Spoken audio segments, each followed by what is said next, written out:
This is the only video covering the Computer Fundamentals Lecture 6. This video will focus on system software. System software falls into three broad categories: the operating system, device drivers, and utilities. The video covers each of these in turn, but most of the lecture deals with operating system software. A new computer without software is really just an expensive box with lights. The hardware needs the operating system software to make it work. Most application software doesn't communicate directly with the hardware.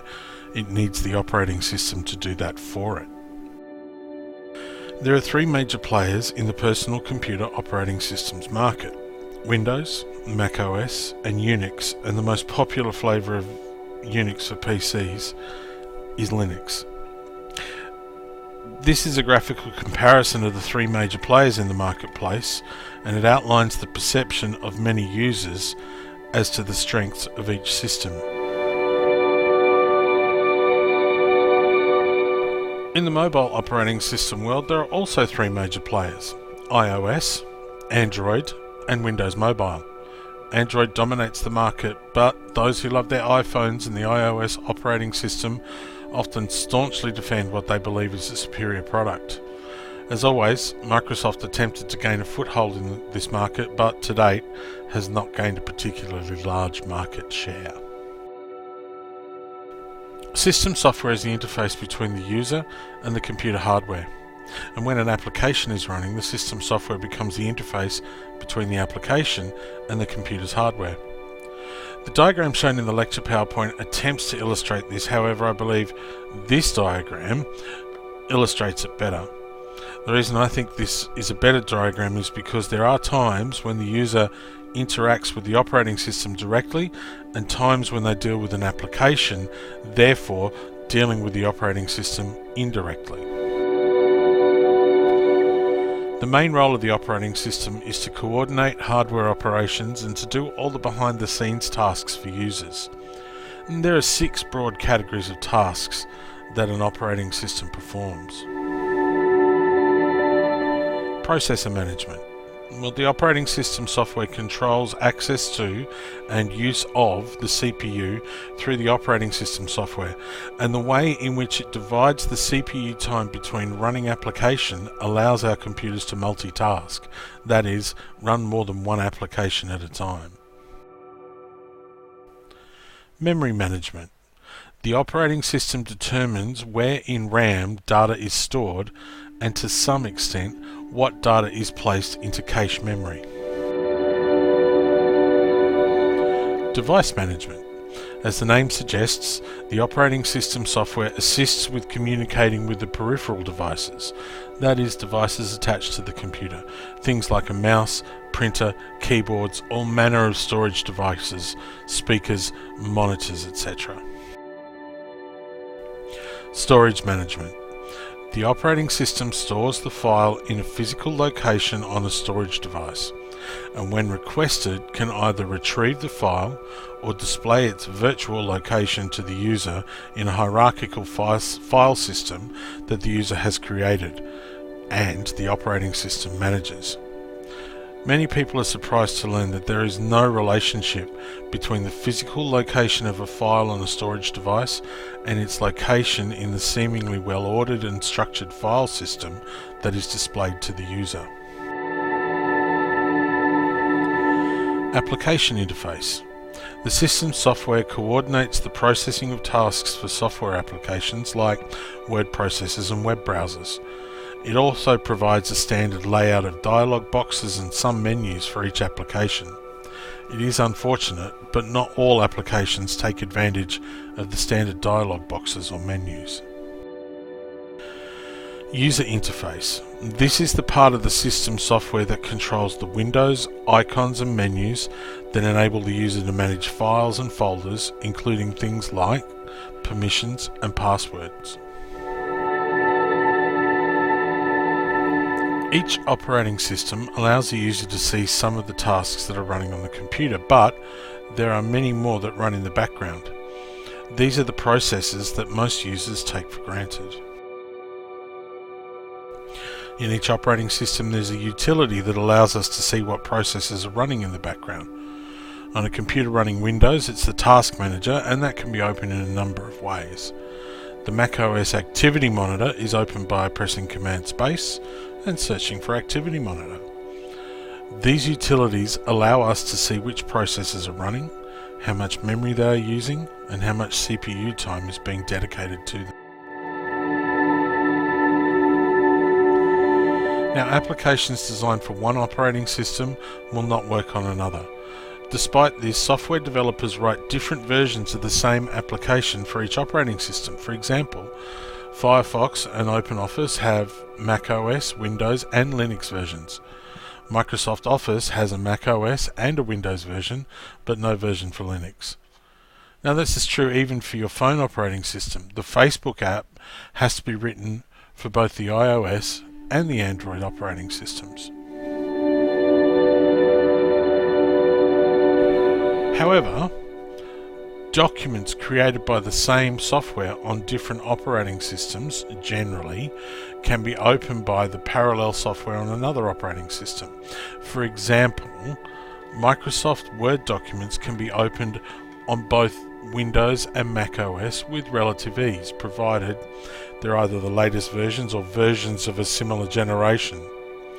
Sometimes creating a document in, say, Office 2016 on a Mac will have issues when opened in Office 2007 on a Windows machine, as the newer version may contain features or even file structures not backwards compatible with older versions of the software. Now, some users have more than one operating system installed on the same computer. These are known as dual booting systems. In English, the word dual refers to the number 2, but in this case dual boot can mean 2 or more operating systems. With dual boot, when the computer is starting up, the user can choose which operating system to use from the ones they have installed.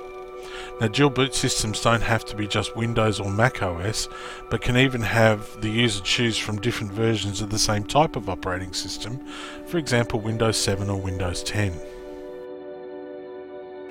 Another option for people who want more operating systems on their computer is to use a virtual machine. A virtual machine is a piece of software that runs in one operating system and looks like a different operating system. Through virtualization, many Mac users can run that one piece of software that they must have, which doesn't have a Mac OS version, without going through the lengthy process of setting up a dual boot system. But with that being said, not all software is able to be run by a virtual machine, and so a dual boot system would be needed.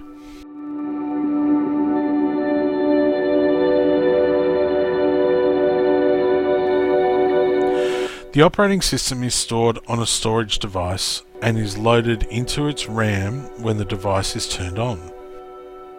In the case of mobile devices and even some gaming consoles, the operating system is stored in a programmable ROM chip. These chips allow the software to be stored without loss of data and accessed quickly when required at device startup, but they can also be changed, albeit quite slowly, when the software, which in this case is referred to as firmware, because it's not quite hardware but it's a bit harder than software, needs to be updated.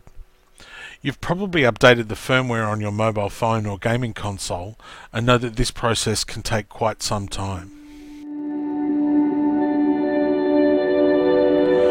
On a personal computer, the entire operating system is stored, just like other software, on the computer's hard drive and then loaded into RAM when the computer is booted up. The way an operating system looks and the ways in which the user interacts with it is known as its user interface. The first generation of personal computers came with a command line interface, a CLI. The user typed in commands and the computer executed them. The legacy of this can be found in most PC operating systems by accessing the terminal on Mac OS or Linux and the CMD window on a Windows machine.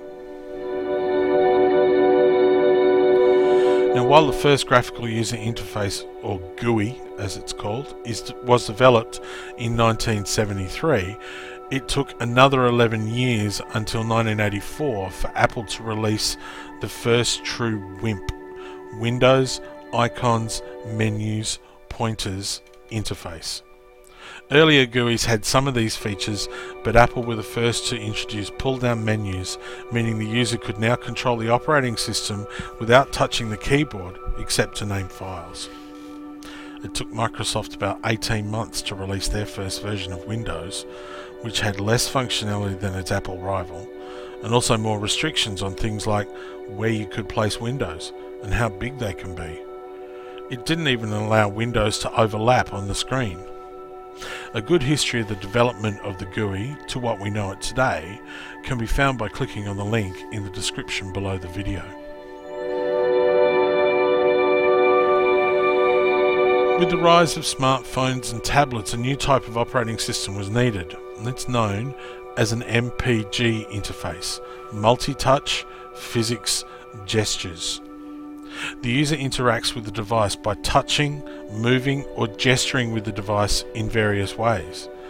The major difference with this type of operating system is that it has little or no user-directed file management. Examples of MPG interfaces are the iOS, Android, and Windows Phone. Other systems such as Symbian and BlackBerry are becoming less prevalent in the marketplace, as this graph demonstrates.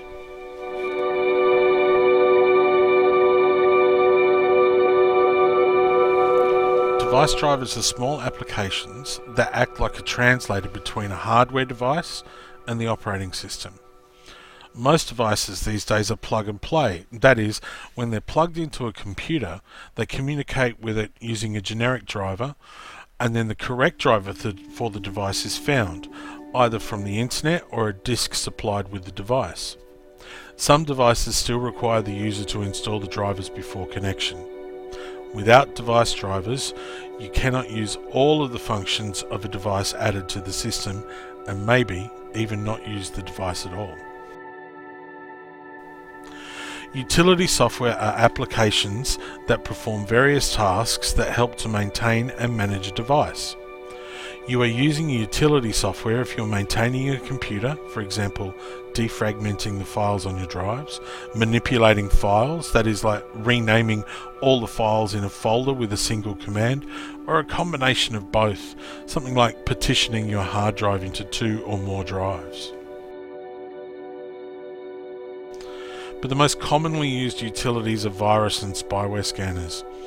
These applications do nothing for the user and require little interaction, but they ensure that the file structure and integrity of the data contained in the files is not compromised.